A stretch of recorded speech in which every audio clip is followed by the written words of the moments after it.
Salam alaikum, Azul Filaoun. Bonsoir. Le verdict vient de tomber. Ihsan Qadi a été condamné aujourd'hui par le tribunal Sidi Mohamed à 5 ans de prison, dont 3 fermes. Le journaliste Ihsan Qadi, poursuivi pour financement étranger de son entreprise, le procureur avait requis 5 ans de prison ferme, assortie d'une interdiction d'exercer pour la même durée à l'encontre du journaliste, dirigeant d'un des derniers médias indépendants en Algérie, Radio M et le site d'information Maghreb Émergent. Le tribunal a également prononcé la dissolution de la société Interface Média, éditrice des 2 médias dirigés par Ihsan Al-Qadi, la confiscation de tous ses biens saisis et 10 millions de dinars d'amende, 1 milliard de centimes, contre son entreprise. La société a été condamnée également à dédommager l'autorité de régulation de l'audiovisuel, l'ARAV, à la hauteur d'1 million de dinars, 100 millions de centimes. Les avocats d'Ihsan Qadi ont fait savoir qu'ils feront appel de ce jugement, a indiqué Maître Abdelghani Badi. Il faut rappeler qu'Ihsan Qadi avait été placé en détention provisoire le 29 décembre dans le cadre d'une enquête pour collecte illégale de fonds et atteinte présumée à la sûreté de l'État après 4 jours de garde à vue. Au lendemain de son interpellation, le siège de l'agence Interface Média avait été mis sous scellé et le matériel saisi. L'arrestation du journaliste Ihsan Al-Qadi et la mise sous scellé des bureaux des médias qu'il dirige ont suscité une vague de solidarité parmi ses collègues et les militants des droits de l'homme en Algérie et en Europe. Une pétition lancée par l'organisation RSF, Reporters sans frontières, pour obtenir sa libération a recueilli plus de 13 000 signatures. L'Algérie bascule-t-elle dans une nouvelle ère de répression? 4 ans après le mouvement du Hirak, le climat s'est assombri et le régime intensifie sa traque des derniers noyaux protestataires. Manifestants, journalistes, femmes, avocats et les militants des droits de l'homme, ils sont des milliers à subir la prison ou fuir un pays en pleine dérive autoritaire. Plus dur à bien des égards que durant les années Bouteflika. Cette Algérie nouvelle dont M. Tebboune a fait son slogan consacre en fait un grand saut en arrière politique. Le régime est de plus en plus ouvertement militarisé. C'est un régime qui est nettement plus autoritaire qu'avant. Il était autoritaire, mais avec des marges de manœuvre pour les libertés. Aujourd'hui, nous sommes entrés dans une phase dictatoriale.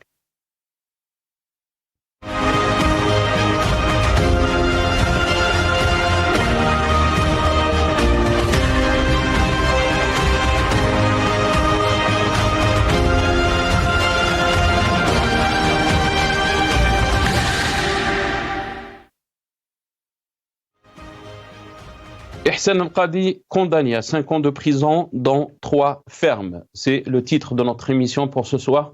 Et pour en parler, j'aurai le plaisir d'accueillir dans cette émission M. Fethi Gharas, coordinateur national du MDS, qui est avec nous depuis Alger via Skype.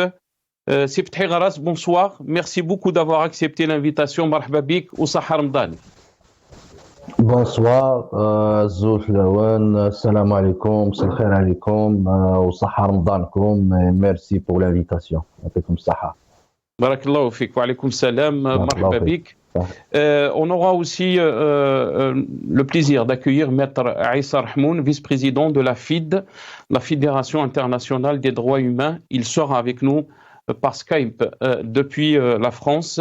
On aura aussi le plaisir d'accueillir M. Mahmoud Rachidi, militant politique et ex-secrétaire général du PST, le parti PST, donc il sera avec nous depuis Alger. Et espérons aussi avoir Abdou Soumar, journaliste directeur d'Algérie Part. Il sera avec nous depuis Paris. Fethi Gharas, je vais commencer cette émission avec vous. La condamnation d'Ihsan Al-Qadi, comment vous la trouvez? Et quelle symbolique veut le régime envoyer pour tout militant, pour tout journaliste indépendant? Votre réaction, Fethi Gharas?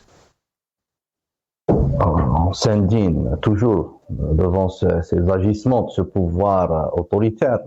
Mais il faut dire une chose, que ce qui s'est passé avec Ihsan al-Qadi n'est qu'une continuité par rapport à ce qui s'est passé avec d'autres militants, sachant que depuis 2019, le pouvoir, et surtout après le départ de Bouteflika, le pouvoir a commencé à essayer de rétablir l'ordre, son ordre autoritaire, en passant par l'emprisonnement des militants, par la répression, par la fermeture de l'espace politique, et essayer de revenir vers un rapport de force qui sera toujours à sa faveur.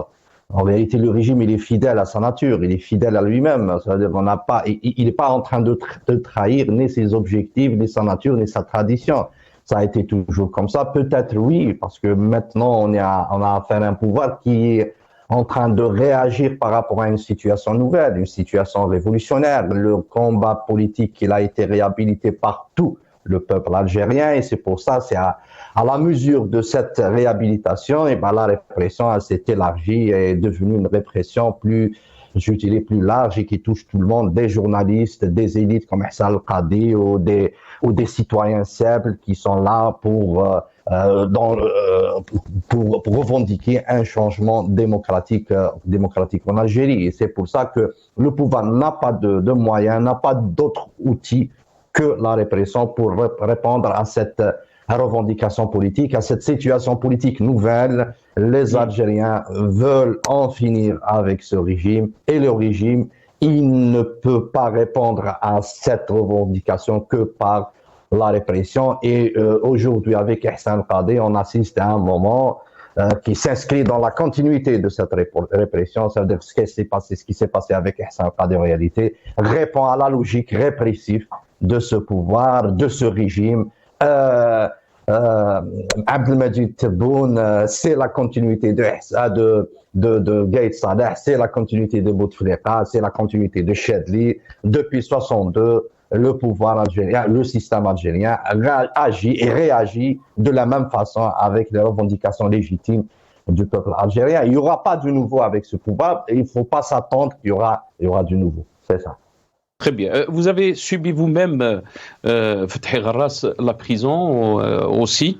Mais quand on entend Abdelmadjid Tebboune dire qu'il n'y a pas de militants, des détenus politiques en Algérie, et que c'est le mensonge du siècle, comme il l'a qualifié, on va l'écouter, et je reviens à vous très rapidement, Fethi Gharras. اولا المسجونين تاع الراي هذه اكذوبه القرن، ما عندناش مساجين تاع الراي. انا الانسان اللي يسب ويشتم وهذا يتعاقب بالقانون العام مهما كانت صفته. الحصانه موجوده الا المنتخب من طرف الشعب، النائب ولا العضو ولا الشمو داخل قبه البرلمان فقط. وحتى هذول ترفع عنهم الحصانه في بعض الامور. انت الوظيفه تاعك ما يعطيكش حصانه باش تشتم فلان ولا تشتم الامير عبد القادر ولا تشتم هذا ولا تشتم مؤسسات الدوله ولا لا. Donc ça, Abdelmadjid Tebboune qui dit qu'il n'y a pas de détenus politiques, mais aussi il a parlé de Ihsan al-Qadi, il l'a qualifié de Khabarji. Rappelons-nous donc de ce même terme au qualificatif qu'il a utilisé aussi contre Khaled Drarni. On écoute Abdelmadjid Tebboune. راك تشوف واحد خبرجي غلقنا حاجه كانت خارجه على القانون، أصبح اليوم محامين يجتمعوا مع العفوين والآخرين، وهذه الجزائر مقصودة باش يدخل لك الصورة باللي الإعلاميين الديمقراطيين والواصلين هما راهم ما مشوش الجزائر في فرنسا. ان سول لتر فو مانك اي تو تي ديبوبلي. يعني واحد يروح خلاص ما بقاش صحافة في البلاد. هذا الشتم 8500 صحفي جزائري. سي ولكن اعتقد ان هما اللي لازم يفرضوا نفوسهم، ما يقبلوش الوصايه عليهم. لا من سفاره ولا من دوله اخرى ولا من هذا ما كان. ممنوع تتمول من طرف الخارج، ممنوع تقبل باش تكون حصان طروادة ولا تكون خبرجي، والباقي راك بيه روح. الآن كي نتكلموا على التوغل، vous savez que les propos du chef de l'État ont été très blessants. لماذا؟ parce que كي رحنا شفنا السيد قاضي إحسان في الحبس، il s'est senti humilié. Être traité de Khabarji, nous l'avons déjà connu dans l'affaire de Khaled Drarni et de Karesh. De quel droit on peut traiter quelqu'un de Khabarji, et Khabarji n'est même pas une infraction punie par la loi. ما كانش هذه العبارة في قانون، لا في قانون العقوبات dans aucune loi. Gharas, votre réaction, quand on entend un chef de l'État ou un président qualifier un journaliste de Khabarji, pas la première fois, bien sûr, on a entendu bien sûr Nabil Ismail réagir à cette qualification. Votre réaction, Fethi Gharas? الشعب الجزائري, le peuple algérien, رجع خبرجي, est devenu خبرجي dans la logique de ce pouvoir, de la logique de Abdelmajid Tebboune. Et voilà, en vérité, الناس يدخل الحباس علاش? Ça veut dire le fascisme, c'est la logique qu'a utilisé le fascisme contre ses opposants. Et voilà que le régime algérien, il mime les régimes fascistes, il transforme les opposants en traîtres. Voilà, en réalité, c'est la seule chose qui gêne Abdelmajid Tebboune ou qui gêne ce pouvoir, c'est que les Algériens, ils sont en train de demander une chose qui est légitime et qui n'arrive pas à être à la hauteur de cette revendication. C'est ça le problème, c'est qu'ils ne trouvent pas de réponse à part le mensonge. Ça, ce qui est en train de faire Abdelmajid Tebboune et l'A'lam d'Abdelmajid Tebboune et les appareils médiatiques d'Abdelmajid Tebboune et de ce régime, c'est d'exercer le tazyif, le tadlis, la falsification, le kadhib, c'est ça. Voilà. Quand on qualifie les opposants algériens de Khabarji, je ne sais pas ce que ça veut dire Khabarji. Non, un Khabarji, ça veut dire un espion, c'est ça. Un espion, c'est la peine capitale. Ça veut dire qu'ils ont mis la peine capitale selon la loi algérienne. Ça veut dire, mais un espion, ça veut dire, il y a un problème dans le qualificatif en lui-même. Et c'est pour ça, je ne pense pas qu'il ne faut pas qu'ils nous installent dans leur débat.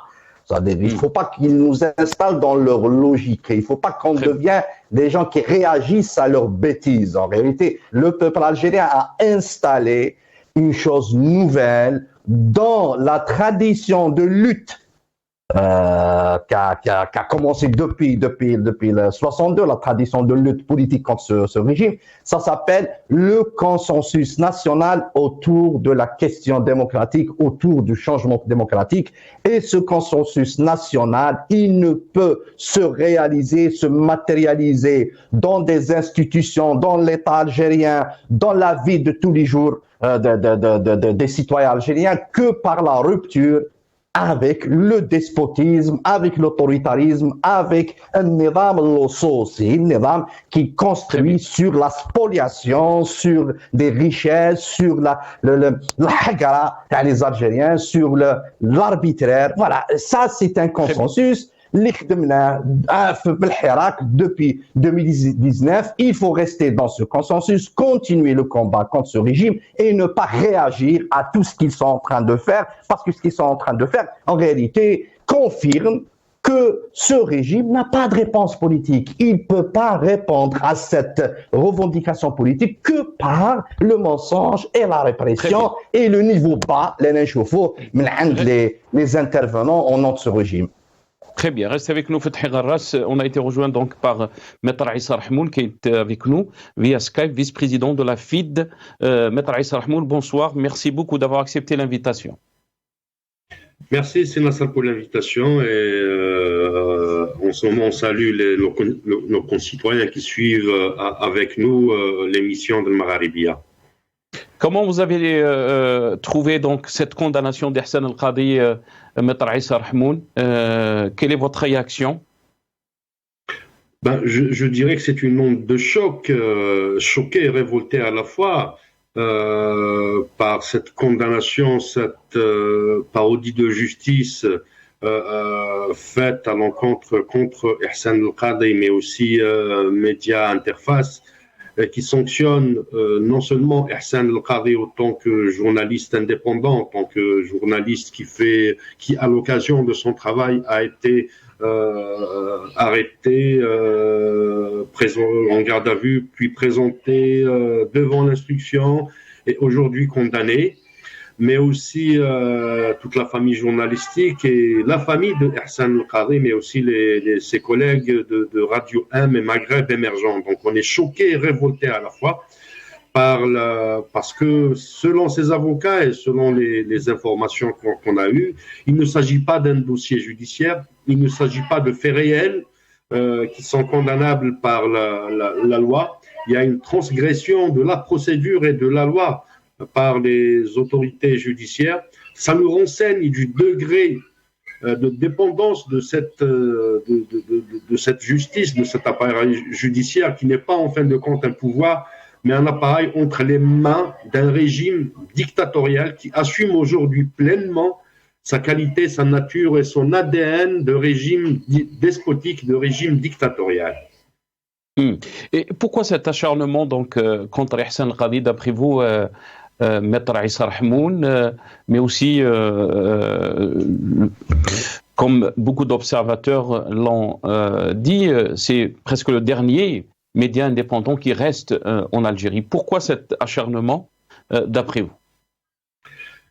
Ce n'est pas seulement un acharnement contre Ihsan El-Qadi, c'est l'acharnement contre tous ceux qui ont osé casser le mur de la peur, tous ceux qui ont osé un certain 22 février 2019 sortir dans la rue et après maintenir ces sorties, ces manifestations du vendredi et du mardi des étudiants. C'est un acharnement contre l'opposition, c'est un acharnement contre les voix libres, c'est un acharnement contre tous ceux qui se veulent autonomes et indépendants du discours du régime politique en place. C'est un acharnement contre la société civile, c'est un acharnement contre les Algériens, en fin de compte. Donc aujourd'hui, est-ce que le régime est dans une logique de revanche, de rendement de compte à tous ces journalistes indépendants, tous ces avocats, toutes ces personnalités politiques, ces associations qui étaient créées pour faire le hirak, pour le développement démocratique, pour la révolution du peuple algérien, soit dans l'esprit mais aussi sur le terrain.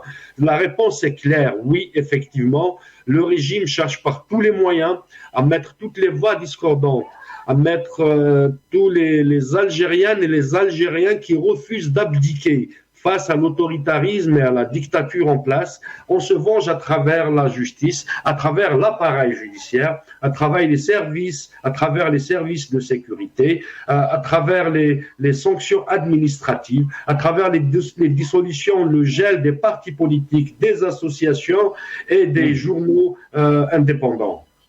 Très bien, restez avec nous, Maître Issa Rahmoun. On va donner la parole à M. Mahmoud Rachidi, militant politique, ex-secrétaire général du parti PST, qui est avec nous depuis Alger. Si Mahmoud Rachidi, bonsoir, merci beaucoup d'avoir accepté l'invitation. Bonsoir, Massa al-Khair Azoul, et merci pour l'invitation. مساء النور، مرحبا بك وصحة رمضانك. سي محمود راشدي، أنا تفضل. Merci à vous de même. Merci beaucoup. Barakallahu fik. Si Mahmoud Rachdi, comment peut-on lire cette condamnation de Ihsan El-Qadi? Quel message le régime, le pouvoir veut faire passer?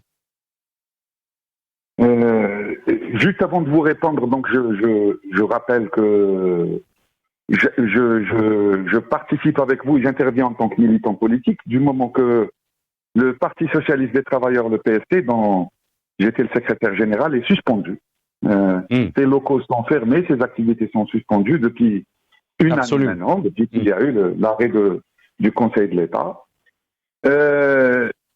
Alors, la condamnation de Ihsan, que je connais pas particulièrement, personnellement, je veux dire, depuis une quarantaine d'années, au moins, depuis le début des années 80. Avec Ihsan, la condamnation, c'est, à mon avis, qui apparaît bien entendu très lourde, est en soi un message, à mon avis, un message dans le contexte actuel en Algérie, un message qui veut dire que le pouvoir compte se restaurer, assurer sa continuité, etc., par la répression. Par la répression de toute voix discordante, de tout espace de liberté, etc.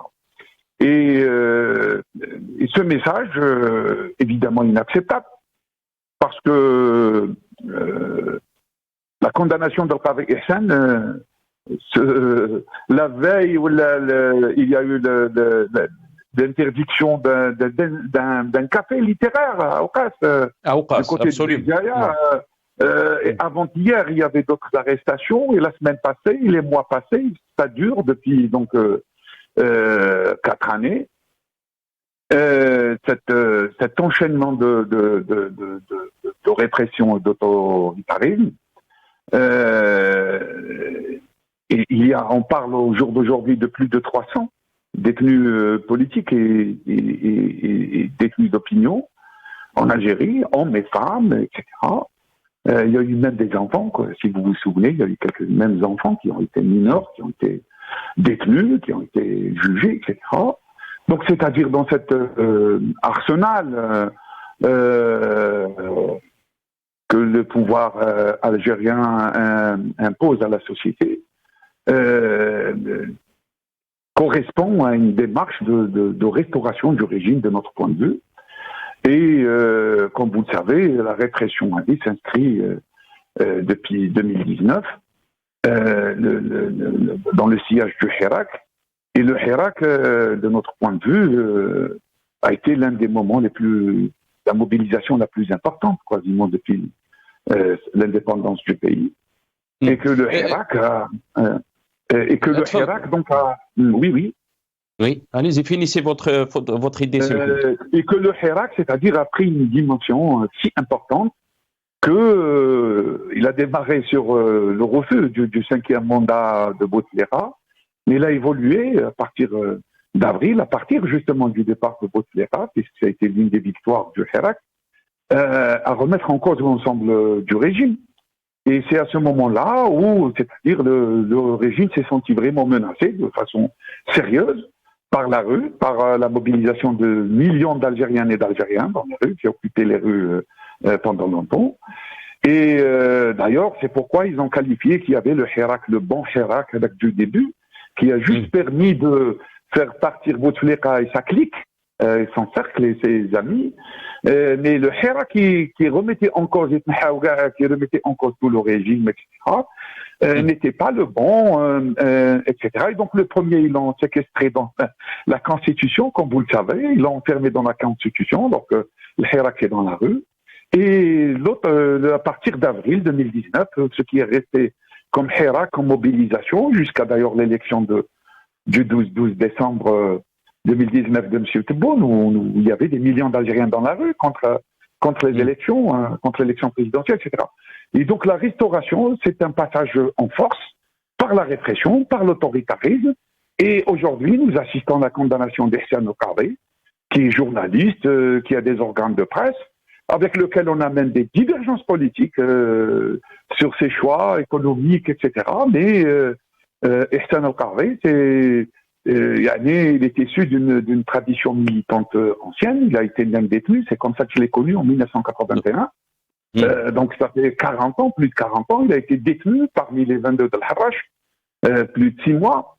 On s'est connus sur le terrain des luttes. Il était à la section syndicale de Horizon quand il a commencé à être journaliste dans les combats syndicaux, dans le MJA, dans le mouvement des journalistes avec les événements d'octobre. Il a été même avec nous dans l'AIRS. L'AIRS, c'est une association qui a été d'ailleurs refusée. On ne nous a pas donné l'agrément en 94. L'AIRS, c'est les amis de la résistance sociale. Et c'était contre les accords avec le FMI à l'époque, le Fonds monétaire international, quand il y avait le rééchelonnement, tout ça.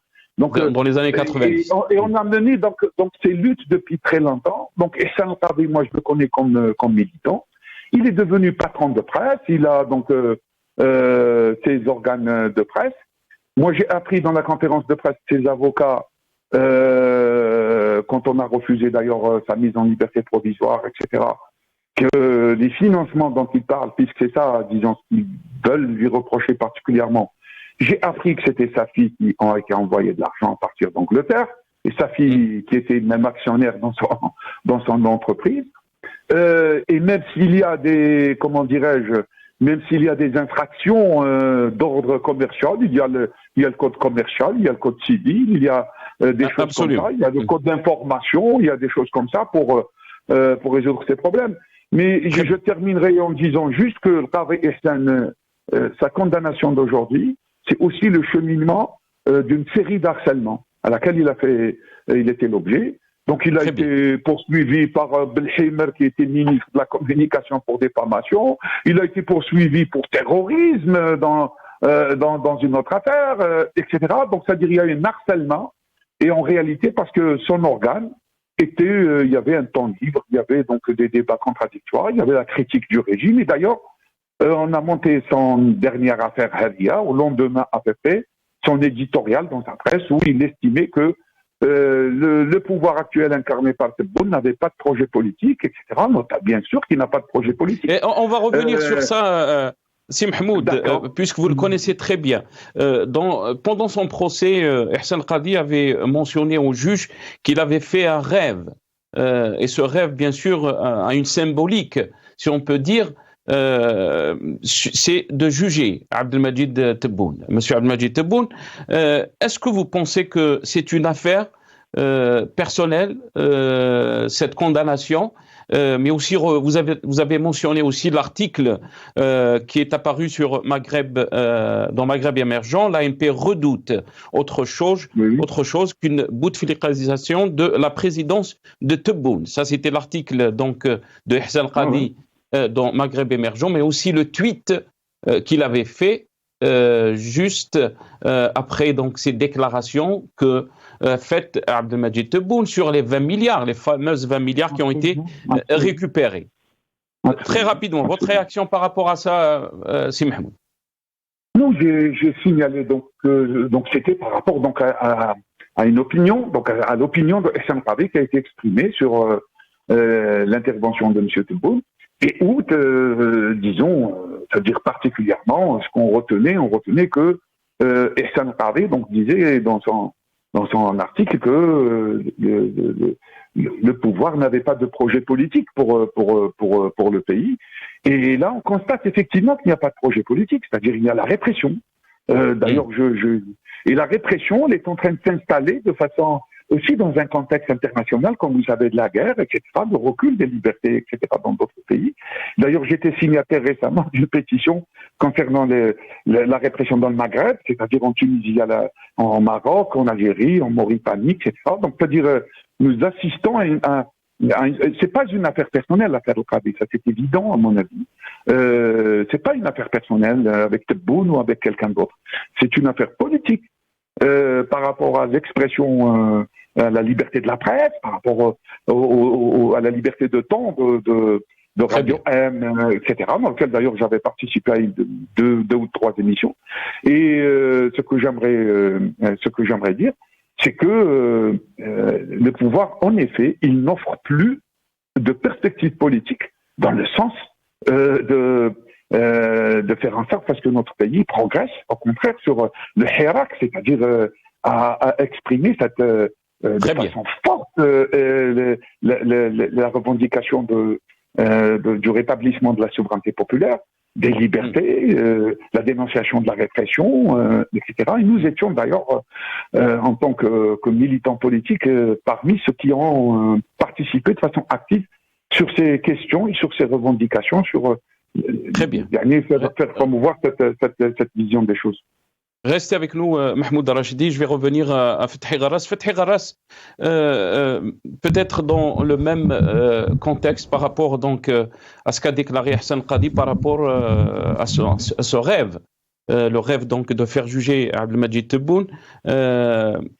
quelle symbolique par rapport donc à ces déclarations, d'après vous, mais aussi, est-ce que cette condamnation est une condamnation personnelle ou, bien au contraire, elle démontre donc cette logique du système de répression, du tout répressif, du tout sécuritaire?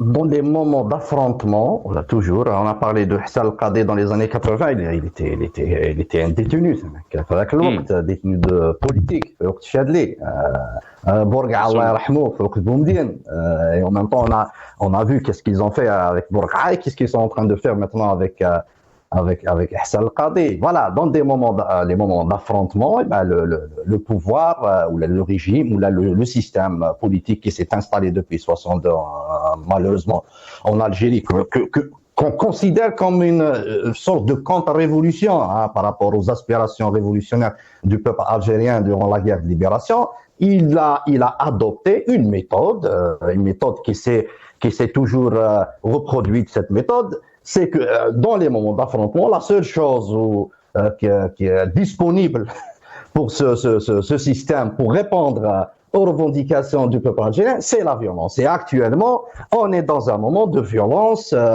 qui s'est installé depuis il y a un moment, parce qu'il y a eu le Hirak, parce qu'il y a un mouvement politique aussi large, qui est le Hirak, qui est en train de transformer la société algérienne, et de transformer l'Algérie et mettre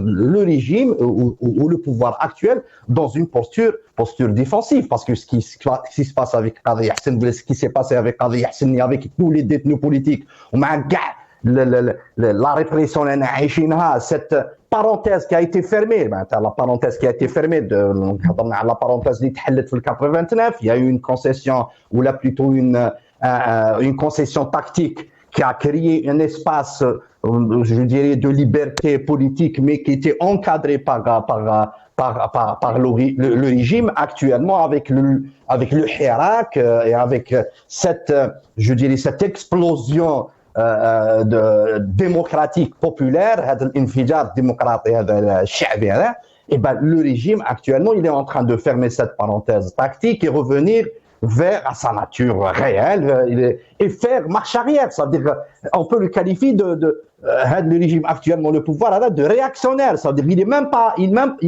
même pas dans une perspective de conserver certains acquis liés après 89, parce que Marach après 89, c'est ça l'acquis, c'est que Marach, non, il est en train de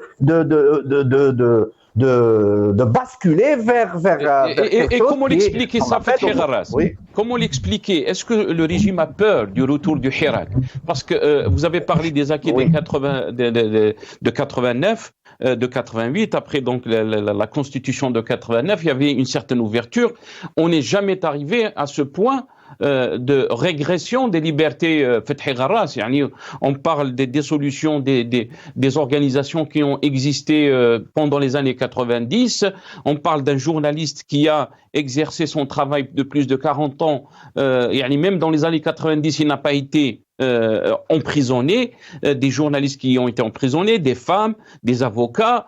On n'est jamais arrivé au point qu'on est en train de vivre de régression de liberté comme on est en train de le vivre en Algérie. Comment expliquer ça? Est-ce que le régime a vraiment peur du retour de Hirak? Peur du peuple, donc c'est ça, cet espace vide, viscéral, installé, le régime, c'est-à-dire un régime et un système qui est le seul projet c'est de se maintenir, et le projet dominant chez le peuple algérien, c'est la consécration de l'indépendance nationale par la démocratie. C'est ça. C'est-à-dire qu'on est dans la continuité de novembre, mais sous une autre forme. Il est dans la continuité de sa réaction, de la contre-révolution qui s'est installée depuis 62, et cette fois-ci avec ses méthodes, les Rana Aïchin, c'est-à-dire l'emprisonnement les militants, les opposants, le gel des partis, des lois liberticides concernant tout, les syndicats, les médias, même l'activité, c'est l'article statistiques actuellement, voilà, le régime, il veut transformer l'État algérien en une institution pénale, et le seul rapport qu'il a avec le peuple, c'est le qzoul, parce que c'est proportionnel à quelque chose de très important. Le solo qui est proportionnel à le rejet du peuple algérien de ce régime. Et j'ai dit, je le redis, il y a un consensus populaire et du Ma'achabi à la question démocratique. Voilà, cette question démocratique ne peut se réaliser. Maintenant, la démocratie ne peut se réaliser que par la rupture, pas par le compromis. C'est fini. L'élision à 89, on l'a dépassé. 2019, c'était le passage vers autre chose. Et ce régime, ce pouvoir, Abdelmajid Tebboune et Chilla li معاه, ils savent que l'Algérie, elle, ça a les nouvelles. Mais les nouvelles par rapport à ça, par rapport au niveau, à la maturation de la question démocratique en Algérie. Et c'est pour ça, lui, il fait tout, ce régime, pour rester dans le compromis ancien, si ce n'est pas possible, revenir vers une forme de parti unique. Voilà, c'est ça ce qui est l'effectif de النظام هذا. Très bien, restez avec nous, Fethi Gharas. Maître Issa Rahmoun, malgré toutes les pressions internationales, la solidarité internationale avec Ihsan Qadi, on a vu donc la mobilisation de RSF, Reporters sans frontières, qui a lancé une pétition et qui a, je pense qu'on parle de plus de 13 000 signatures. Il y a eu un rassemblement devant même l'ambassade d'Algérie à Paris, et tout cela n'a rien fait, donc ramener par rapport donc à cette condamnation. Bien au contraire, le régime, il est parti dans sa logique de réprimer, de condamner toute voix qui lui fait donc, si on peut dire, qui le contrarie ou qui le contredit.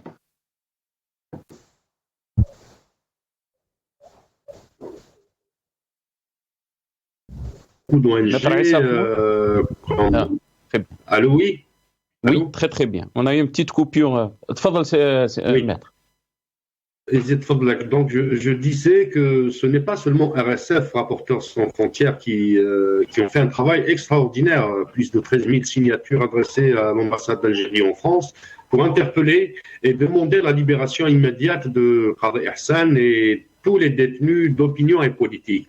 Beaucoup d'ONG, Amnesty International, la Fédération internationale des droits humains, le réseau Euromed, Human Rights Watch, Frontline Defender.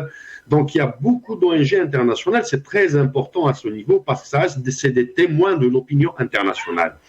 Comme il y avait des témoins au niveau de l'opinion nationale qui étaient l'ADPH, le RAJ, le MDS, le PST, beaucoup de partis politiques et syndicats indépendants et autonomes du régime qui étaient les témoins des violations des droits, de la remise en cause des libertés, de la remise en cause du travail politique, soit des partis politiques de la société civile. Aujourd'hui, pourquoi le régime s'entête et nargue toutes ces ONG? Je vous rappelle aussi qu'à l'occasion de l'examen périodique universel, plus de 270 recommandations ont été formulées pour l'Algérie, et l'Algérie a pratiquement accepté la quasi-totalité, pour ne pas dire la totalité des recommandations, à part une soixantaine et 4 réserves. Aujourd'hui, le régime algérien est gâté par la conjoncture internationale, avec la crise énergétique principalement en Europe, et causée par la guerre en Ukraine. Aujourd'hui, l'Europe est devenue dépendante, soit de la Norvège, soit des pays nordiques, soit des pays de la rive sud de la Méditerranée, en particulièrement l'Algérie. Elle est devenue tributaire et otage de cette énergie qui est le gaz. Le gaz, c'est très important. L'Algérie est gâtée par cette conjoncture. Ça nous rappelle subitement les événements du 11 septembre 2001, où l'Algérie était indexée par la communauté internationale pour des crimes contre l'humanité, pour des disparitions, pour des exécutions extrajudiciaires, des assassinats sommaires, etc., etc. Donc aujourd'hui, c'est à peu près la même conjoncture. Il y avait deux événements qui ont favorisé le retour en force ou le passage en force du régime contre le peuple algérien, contre la société. C'était le Covid, la pandémie internationale du Covid, la crise sanitaire internationale et la guerre en Ukraine. C'est pour cela qu'aujourd'hui, le régime étant très fort sur le plan des fournitures et des énergies en Europe particulièrement, se dote de ce pouvoir interne de mater les populations, de mater la société civile et les partis politiques. Ça ne va pas durer. Ça ne va pas durer parce que tantôt cette crise sera absorbée, ça c'est sûr. Mais sachant aussi, ça ne va pas durer. Désolé, je vous ai coupé la parole, Maître Issa Rahmoun. Toute cette mobilisation des ONG, vous avez parlé aussi du Conseil des droits de l'homme de Genève et les recommandations qui ont été faites à l'Algérie. Rappelons aussi, Maître Issa Rahmoun, que Abdelmadjid Tebboune est attendu en visite en France ce mois de mai. Comment vous pensez que cette visite, elle sera perçue dans un climat pareil, dans cette condamnation, cette dernière condamnation d'Ihsan El-Qadi? Bien sûr, c'est pas la seule condamnation. On est en train de parler des libertés, des militants politiques qui ont été emprisonnés, des milliers depuis 2019. Maître Issa Rahmoun. Tebboune, effectivement, a deux visites à effectuer en principe en mois de mai. Une visite en France et une visite en Russie. Très attendue au Quai d'Orsay en France. Je ne pense pas que la France soit le pays où qui vont formuler des demandes ou des réserves par rapport à la chose démocratique en Algérie.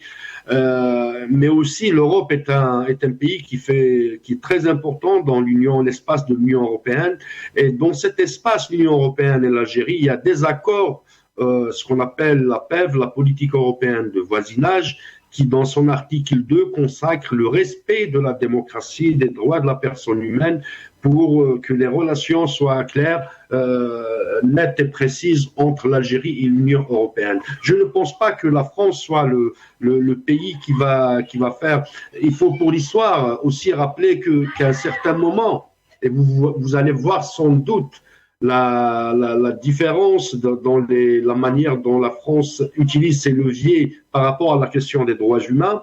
Durant le règne de Mitterrand, quand Sakharov était en prison dans les geôles russes, la France ne s'est pas privée de se prononcer pour la libération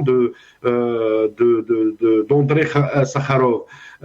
Interviewé par un journal, François Mitterrand avait répondu que devant une situation d'atteinte, de violation des droits de l'homme, on ne peut pas se taire.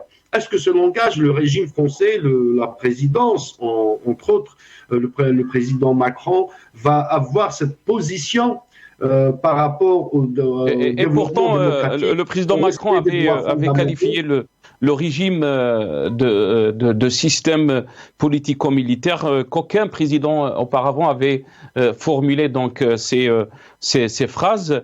Restez avec nous, Issa Rahmoun, parce qu'il ne me reste pas beaucoup de temps. On est en train de me souffler à l'oreillette. Je vais essayer donc de finir cette émission en vous donnant la parole à vous trois très, très rapidement si c'est possible. Je vais commencer avec Mahmoud Rachdi. Mahmoud Rachdi, face à cette politique de répression, face à ce recul de liberté, quel choix est resté, donc quel choix pour le peuple et pour les militants qui veulent continuer ce combat pour un changement pacifique du système politique en Algérie? Sauf avant tout, j'aimerais dire un mot sur la question des ONG, de la France, des États européens, de l'Occident en général, qui dénoncent les droits, les atteintes, etc. Moi, je pense que c'est pas sur ce n'est pas sur ces ONG, etc., qu'ils expriment leur position, etc. C'est très bien. Mais je pense pas que c'est ces ONG ou c'est l'Occident, parce que justement, c'est-à-dire ce n'est pas par hasard. Si Tebboune d'ailleurs avait dit oui, يهضروا علينا عند المعتقلين ما يهضروش على فلسطين وما يهضروش, etc. Et ça c'est une vérité. C'est-à-dire l'Occident est discrédité de ce point de vue, qu'il instrumentalise les droits de l'homme, etc. Et ça, c'est une réalité de notre point de vue. Mitterrand, que je viens d'entendre ce qu'il a dit sur Sakharov, eh ben, le 2 novembre 54, voilà, quand il était ministre de l'Intérieur, il a dit autre chose sur les Algériens. Il a dit la seule réponse aux Algériens en 54, c'était la guerre. Donc, c'est-à-dire, je veux dire, on peut pas, c'est-à-dire voir qu'un côté, etc. Moi, je pense que c'est au peuple algérien. Et c'est uniquement au peuple algérien de se battre pour recouvrer sa souveraineté, recouvrer les libertés, recouvrer la démocratie. Et de ce point de vue, c'est-à-dire le combat se fera aussi certainement en Algérie et particulièrement. Bien entendu, toutes les solidarités, etc., sont nécessaires. Même la guerre de libération interne, on avait besoin de solidarité extérieure, donc là n'est pas la question. Mais je veux dire que c'est le peuple algérien qui décide. Le peuple algérien se bat pour sa souveraineté, et donc c'est en tant que peuple souverain qu'il va recouvrir. Et nous avons besoin dans l'immédiat, nous avons besoin, c'est-à-dire au-delà des discours, etc., aussi de revenir à une forme de résistance contre la répression, contre l'autoritarisme, etc. Très bien. Il faut qu'on construise donc les cadres nécessaires, etc. Merci Mahmoud Rachdi. Et pour donc recouvrer et donc lever toutes les entraves à l'exercice effectif des libertés démocratiques, à la libération de tous les détenus politiques et d'opinion. Merci Mahmoud Rachdi, barakallahu fik. Je suis vraiment désolé. Je suis vraiment désolé Mahmoud Rachdi, parce qu'il ne me reste pas beaucoup de temps. Je dois laisser le temps pour les autres invités. Issa Rahmoun, et je vais terminer l'émission avec Fethi Gharas. Issa Rahmoun, face donc à cette situation répressive, ce recul des libertés qu'on est en train de voir en Algérie, une situation, si on peut dire, entre guillemets, inédite, qu'on est en train de vivre, que le peuple algérien est en train de vivre. Quel choix pour le peuple, tout simplement, pour faire avancer les choses et continuer son combat pacifique? Très rapidement, Maître. Très rapidement, et bien sûr, je voulais simplement rappeler que le combat des ONG internationales n'est pas seulement sur le plan de la dénonciation, mais c'est aussi alerter l'opinion internationale. Si ce n'était pas la diaspora algérienne ou les ONG qui sont partenaires de la Ligue, du mouvement social, du mouvement de la société civile algérienne ou maghrébine en général, c'est l'omerta sur l'Algérie. Aucune opinion internationale ne saura ce qui arrive en Algérie. Ça, d'une part. Pour la question, quelle est la chose, les initiatives, on est dans quelle situation? On est dans une situation de résistance. Vous savez, la révolution, elle est faite déjà dans l'état d'esprit des Algériens, de la société, de la classe politique, d'opposition et de la société civile.